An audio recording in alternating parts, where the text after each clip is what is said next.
Yo, what is going on YouTube? This your boy Kamen Zero Spike back again once again. And today we're here for I'm talking too fast.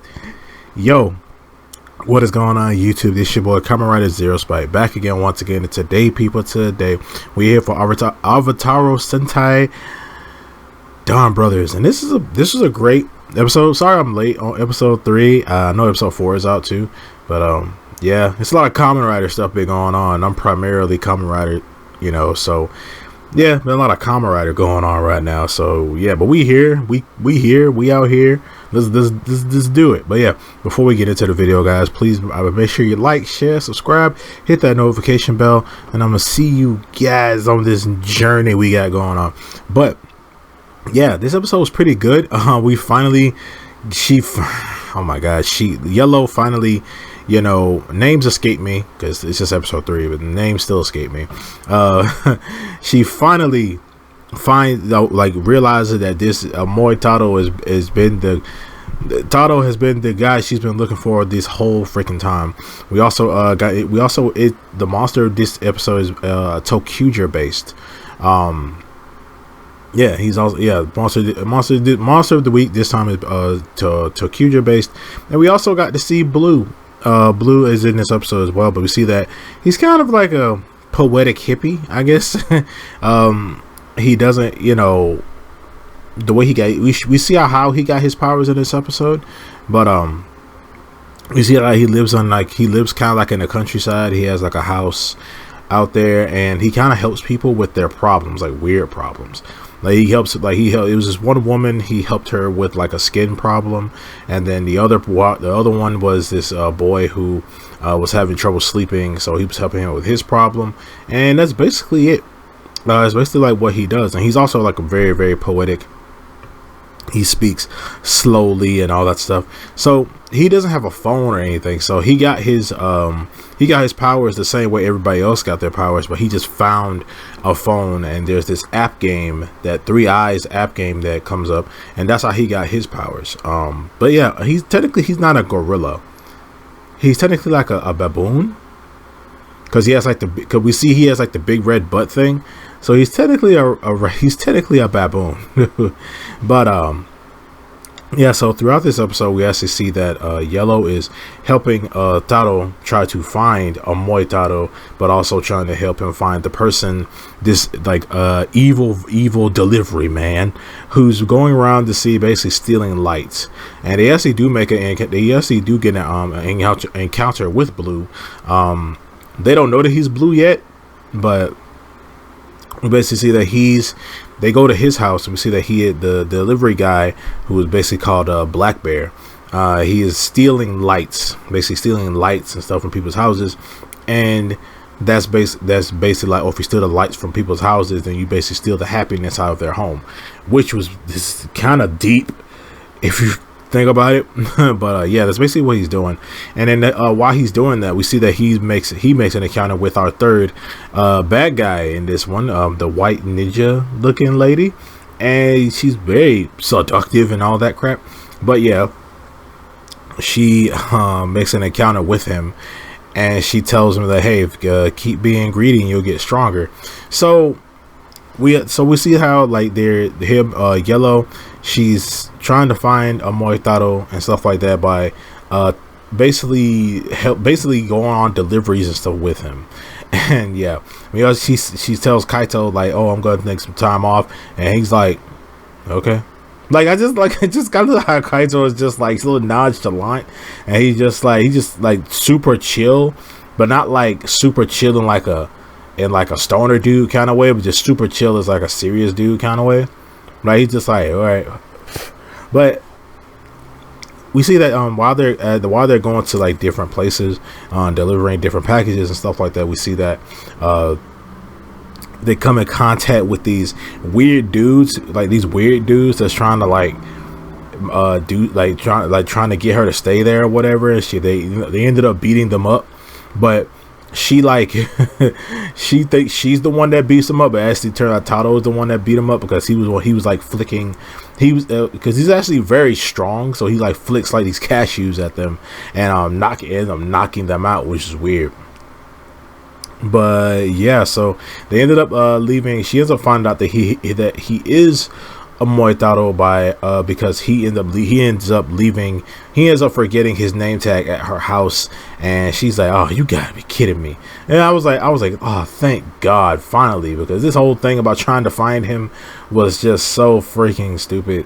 And we also saw that her auntie, Yellow's auntie is a cop, and she's the one that tells them. She tries to arrest Taro because, you know, he's a delivery guy and stuff like that, but turns out he's part of another delivery service called Polar Bear. So we got Black Bear versus Polar Bear. It's actually pretty cool. I would love to work for a place called White Bear. Not White Bear, but like Polar Bear Delivery. That'd be cool. But yeah, so she tells him who he is and what he's been doing, stuff like that. And, you know, yeah, that's basically. We also saw like Yellow trying to like draw and make some new manga and stuff, but she's like, I'm not gonna do it. But she said, I can't do it because everybody's just gonna think I plagiarized it again.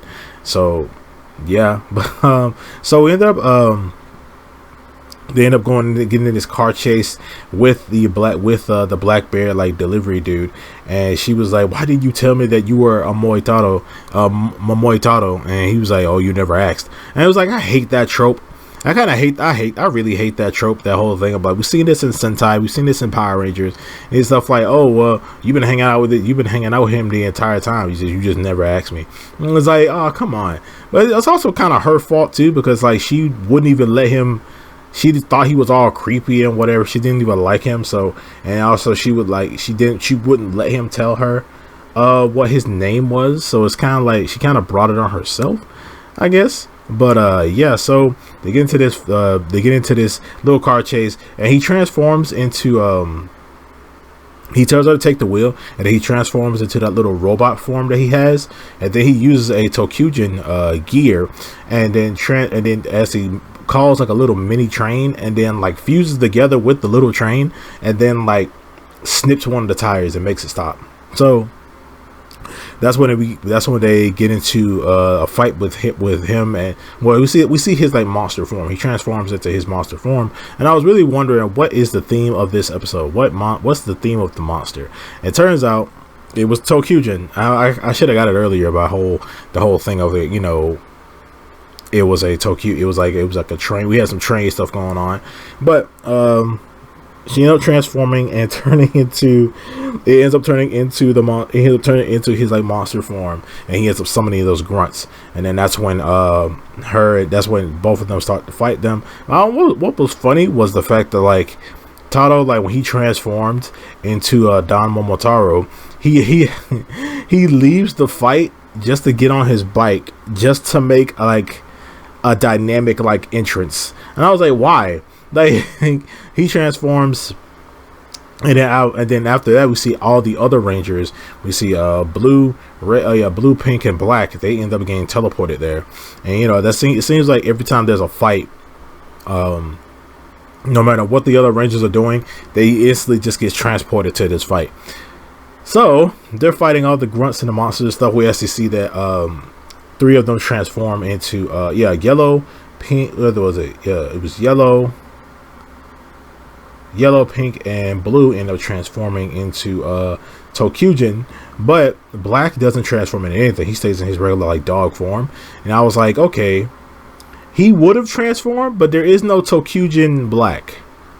Like there is no Tokujin black. So I'm thinking that's like only specific to their colors, because last time when we saw them transform into Ryu Soldier, we saw pink and black transform into Ryu Soldier black and Ryu Soul pink.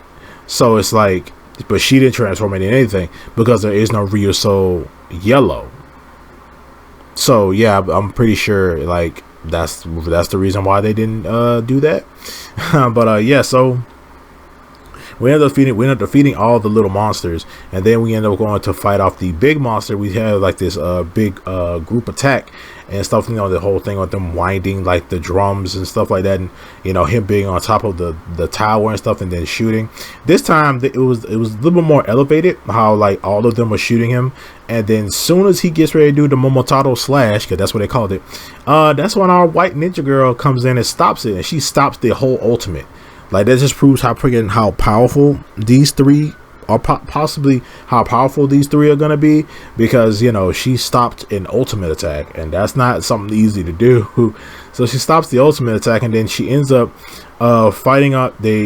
She ends up destroying the monster guy. Like, hey, computer. They end up destroying the guy, like the guy who's like the human who became the monster. She ends up destroying him, and we don't get a mecha fight for this episode. She ends up like destroying him, and then he ends up like teleporting into like this phantom zone looking place, and then like he's stuck in like this cube thing, and then it's very, and he like blows up, and I'm like, dude, did he die? Like, they killed this guy. Like, this guy is dead. Like, and we see Red end up fighting her. Yeah, while Red's fighting her, and yeah, the episode kind of ends off with her leaving.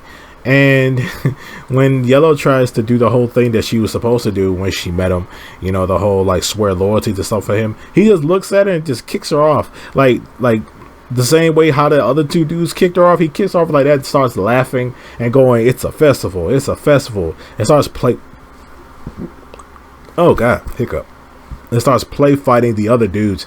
Starts play fighting the rest of everybody. I'm like, what? That was weird. But yeah, episode ends off right there. And yeah, but I'm gonna get started on episode 4 after this. But one thing I wanted to talk about how is I like how everybody's like, I like how everybody's rangers are ready, but like no one knows who each other is really. Like no one knows like everybody's other like form, everybody's like human kind of form. Like they're not really interacting with each other at all. Like the only ones that are really interacting with each other is Red and Yellow. But like everybody else isn't really interacting with any of the others unless it's like a fight. So I mean, yeah, it's only a coincidence this time, because it's only a coincidence for this episode because they ended up meeting Blue in this episode because he was one of the victims of like the dude stealing lights from him. So I mean, I like how like, yeah, we're not a team or anything like that. Like, man, they're not really a team, but they have good synergy. Like they have like, you know, they know how to fight with each other and stuff. Like, you know, like how they've been fighting with each other forever, but they just don't know who each other is. So next episode we're gonna see, you know, Tato actually meeting Pink, and you know, and they might see finding out who each other is and stuff. So it's gonna be cool. But yeah, I like this episode. It was cool. I'm finally happy. I'm happy that she finally knows who he freaking is now, and we can stop all this. I hope they stop doing that whole gag of her getting kicked away, because it's not funny anymore. But other than that, you guys let me know down in the comment section below what you guys think about this episode. Make sure to like, share, subscribe, hit that notification bell, and I will see you guys next time. And remember, stay henshined.